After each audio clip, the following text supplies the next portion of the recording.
வணக்கம். இன்றைய முக்கிய செய்திகள். சிவகங்கை மாவட்டம் குன்றக்குடி சண்முகநாத பெருமாள் சுவாமி கோவிலில் பங்குனி உத்தர திருவிழா திங்கட்கிழமை கொடியேற்றத்துடன் தொடங்குகிறது.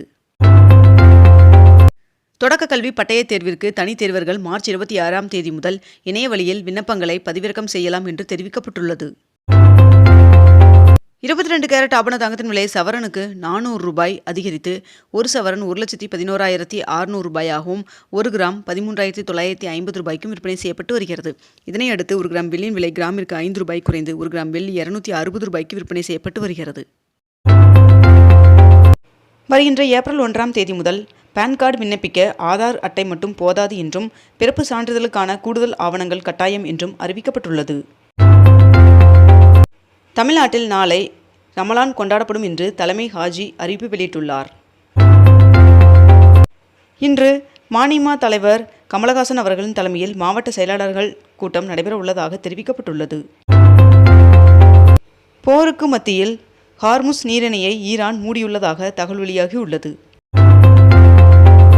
மத்திய கிழக்கில் எரிசக்தி நிலையங்கள் மீது நடத்தப்படும் தாக்குதல்கள் மிகவும் கவலைக்குரியவை என்றும் ஏற்றுக்கொள்ள முடியாதவை என்றும் இந்தியா கண்டித்துள்ளது.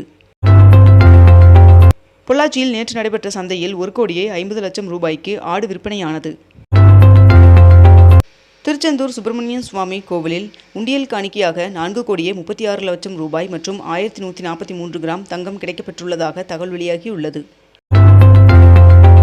தபால் வாக்கு செலுத்த கூடுதலாக மேற்கண்ட இந்த 5 துறைகளுக்கு அனுமதி வழங்கியது தேர்தல் ஆணையம்.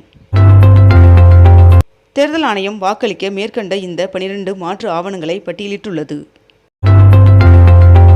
சென்னை மண்டல வானிலை ஆய்வு மையத்தின் புதிய தலைவராக விஞ்ஞானி சிவானந்த தாமோதரன் அவர்கள் பொறுப்பேற்றுக் கொண்டார்.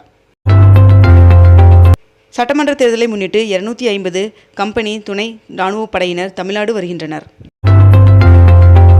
புதுச்சேரியில் திமுக காங்கிரஸ் இடையே தொகுதி பங்கீட்டில் எந்த சிக்கலும் இல்லை என்று தமிழ்நாடு காங்கிரஸ் தெரிவித்துள்ளது. மத்திய கிழக்கு போர் தீவிரமடைந்ததால் இந்திய பங்குச்சந்தைகள் கடுமையாக சரிந்தது. இன்று ஒரே நாளில் 12 லட்சம் கோடி ரூபாய் இழப்பை முதலீட்டாளர்கள் சந்தித்துள்ளனர். ஆரணியில் ஆவணங்கள் இன்றி எடுத்து சென்ற 65,000 மதிப்பிலான 120 புடவைகள் பறிமுதல் செய்யப்பட்டுள்ளன. ஆந்திராவில் பெண்களை தொடர்ந்து மாற்றுத்திறனாளிகளுக்கும் இலவச பேருந்து பயண திட்டத்தை முதல்வர் சந்திரபாபு நாயுடு அவர்கள் நேற்று தொடங்கி வைத்தார். 2023-24ஆம் ஆண்டு பருத்தி பருவத்தில் மேற்கொள்ளப்பட்ட கொள்முதலுக்காக இந்திய பருத்தி கழகத்திற்கு 1,718 கோடியை வழங்க ஒன்றிய அரசு ஒப்புதல் வழங்கியுள்ளது. உள்நாட்டு LPG உற்பத்தி 40% அதிகரித்துள்ளதாக ஒன்றிய பெட்ரோலியத்துறை தகவல் தெரிவித்துள்ளது. கோடை சீசனை முன்னிட்டு ஊட்டி தாவரவியல் பூங்காவில் மேம்பாட்டு பணி தீவிரமாக நடைபெற்று வருகிறது. மார்ச் 23ஆம் தேதி தேமுதிக மாவட்ட செயலாளர்கள் கூட்டம் நடைபெற உள்ளதாக தெரிவிக்கப்பட்டுள்ளது. 2030ஆம் ஆண்டிற்குள் இந்தியா 3வது பெரிய பொருளாதார நாடாக உருவெடுக்கலாம் என்று PGC அறிக்கை வெளியிட்டுள்ளது. 33,000 கோடியில் பாபியா திட்டத்தின் மூலம் நாடு முழுவதும் 100 தொழில் பூங்காக்களை அமைக்க மத்திய அமைச்சரவை ஒப்புதல் வழங்கியுள்ளதாக தகவல் வெளியாகியுள்ளது. இஸ்ரேலில் உள்ள ரயில் நிலையம் மீது ஈரான் தாக்குதல் நடத்தியது. சென்னை சென்ட்ரல் போடிநாயக்கனூர் விரைவு ரயில் இன்று முதல் வாரத்தில் 6 நாட்கள் இயக்கப்படும் என்று தெற்கு ரயில்வே அறிவித்துள்ளது. புதுவையில் தேர்தலை முன்னிட்டு மேற்குறிப்பிட்ட இந்த தேதிகளில் பட்டாசு விற்க மற்றும் தயாரிக்க தடை விதிக்கப்பட்டுள்ளது.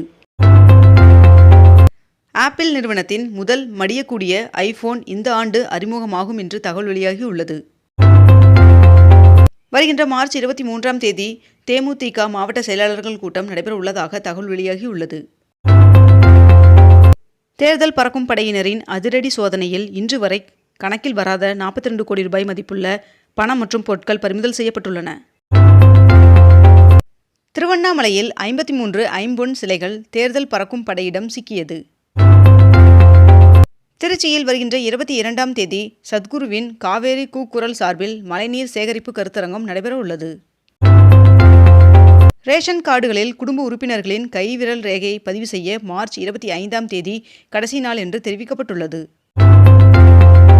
பூந்தமல்லி அருகே செம்பரம்பாக்கத்தில் பைக்கில் துணி சுற்றி கொண்டு செல்லப்பட்ட 27 லட்சம் பணம் தேர்தல் பறக்கும் படையினரால் பறிமுதல் செய்யப்பட்டது.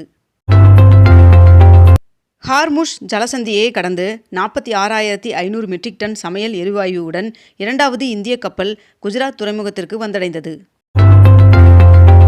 விமானங்களில் 60% இருக்கைகளை தேர்வு செய்ய தனியாக கட்டணம் வசூலிக்கக்கூடாது என்று விமான போக்குவரத்து அமைச்சகம் உத்தரவிட்டுள்ளது. சட்டமன்ற தேர்தல் நடத்தை அமலில் உள்ளதால் கார்களில் கட்சிக் கொடிகளை அகற்ற வேண்டும் என்று தேர்தல் அதிகாரிகள் தெரிவித்துள்ளனர்.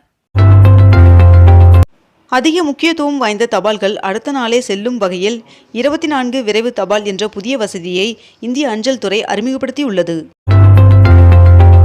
அமெரிக்காவின் நீர்மூழ்கி கப்பல் தாக்குதலில் உயிரிழந்த 84 மாலுமிகளின் புகைப்படங்களை ஈரான் வெளியிட்டுள்ளது. தமிழகத்தில் சட்டமன்ற தேர்தல் ஓட்டுப்பதிவு நாளில் சம்பளத்துடன் விடுமுறை வழங்கப்படும் என்று தேர்தல் ஆணையம் தெரிவித்துள்ளது. ஜிபே, போன்பே உள்ளிட்டவை மூலம் வாக்காளர்களுக்கு பணம் வழங்கப்பட்டால் உடனடியாக தேர்தல் அதிகாரிகளுக்கு தெரியப்படுத்த வேண்டும் என்று வங்கி ஊழியர்களுக்கு உத்தரவிடப்பட்டுள்ளது. வேலூர் மாவட்டத்தில் 40 பறக்கும் படை கண்காணிப்பு குழு வாகனங்களுக்கு GPS கருவி பொருத்தப்பட்டுள்ளதாக தெரிவிக்கப்பட்டுள்ளது. பெட்ரோல் டீசல் விலையை உயர்த்தும் திட்டம் இல்லை என்று பெட்ரோலியத்துறை இணை செயலாளர் விளக்கமளித்துள்ளார். விருதுநகரில் உரிய ஆவணங்கள் இன்றி எடுத்து செல்லப்பட்ட 14 கோடி மதிப்பிலான நகைகள் பறிமுதல் செய்யப்பட்டுள்ளது. வீட்டு கேஸ் சிலிண்டர் இணைப்பு உள்ளவர்கள் விரைந்து KYC செயல்முறையை முடிக்க மத்திய அரசு உத்தரவிட்டுள்ளது. இனி ஆண்டுதோறும் 1 கோடி ரூபாய் பரிசுடன் தமிழக இலக்கிய விருது வழங்கப்படும் என்று எழுத்தாளர் ஜெயமோகன் அவர்கள் தெரிவித்துள்ளார். தமிழகத்தில் 66 சுங்கச்சாவடிகளில் ஏப்ரல் 1ஆம் தேதி முதல் சுங்க கட்டணம் உயர்த்தப்பட உள்ளதாக தகவல் வெளியாகியுள்ளது. எண்ணெய் பற்றிய தவேகா நிர்வாகி ஆதவ் அர்ஜுனா அவர்களின் கருத்து உண்மைக்கு மாறானது என்று நடிகர் ரஜினிகாந்த் அவர்கள் தெரிவித்துள்ளார். கேரள தேர்தலுக்கான 55 வேட்பாளர்கள் அடங்கிய முதல் பட்டியலை காங்கிரஸ் வெளியிட்டுள்ளது. கீழடியில் 11ஆம் கட்ட அகழாய்வு நடத்த மாநில தொல்லியல் துறைக்கு ஒன்றிய தொல்லியல் துறை அனுமதி வழங்கியுள்ளது. 24 எழுத்தாளர்களுக்கு சாகித்ய அகாடமி விருது அறிவிக்கப்பட்டுள்ளது. மறைந்த தலைவர்களின் உருவச் சிலைகளை மறைக்க தேவையில்லை என்று அனைத்து மாவட்ட தேர்தல் அதிகாரிகளுக்கு தேர்தல் ஆணையம் அறிவுறுத்தியுள்ளது. உத்தரப்பிரதேசத்தில் விற்கப்படும் முட்டைகளில் உற்பத்தி மற்றும் காலாவதி தேதிகளை கட்டாயமாக அச்சிட வேண்டும் என்று அம்மாநில முதல்வர் உத்தரவிட்டுள்ளார். மேலும் இவ்விதிமுறை வருகின்ற ஏப்ரல் 1ஆம் தேதி முதல் நடைமுறைக்கு வரும் என்றும் தெரிவிக்கப்பட்டுள்ளது. புதுச்சேரியில் பாஜகவுடனான தொகுதி பங்கீடு பேச்சுவார்த்தையை முதல்வர் ரங்கசாமி அவர்கள் புறக்கணித்துள்ளார். 2வது LPG நந்தா தேவி என்ற டேங்கர் கப்பலானது ஹார்முஸ் நீரிணையை கடந்து இந்தியா வந்தடைந்தது. இத்துடன் இன்றைய தலைப்புச் செய்திகள் நிறைவடைகின்றன. மேலும் இதுபோன்ற அண்மை தகவல்களை உடனுக்குடன் தெரிந்து கொள்ள அக்னிபூ சேனலை சப்ஸ்கிரைப் செய்து கொண்டு தொடர்ந்து இணைந்திருங்கள். நன்றி, வணக்கம்.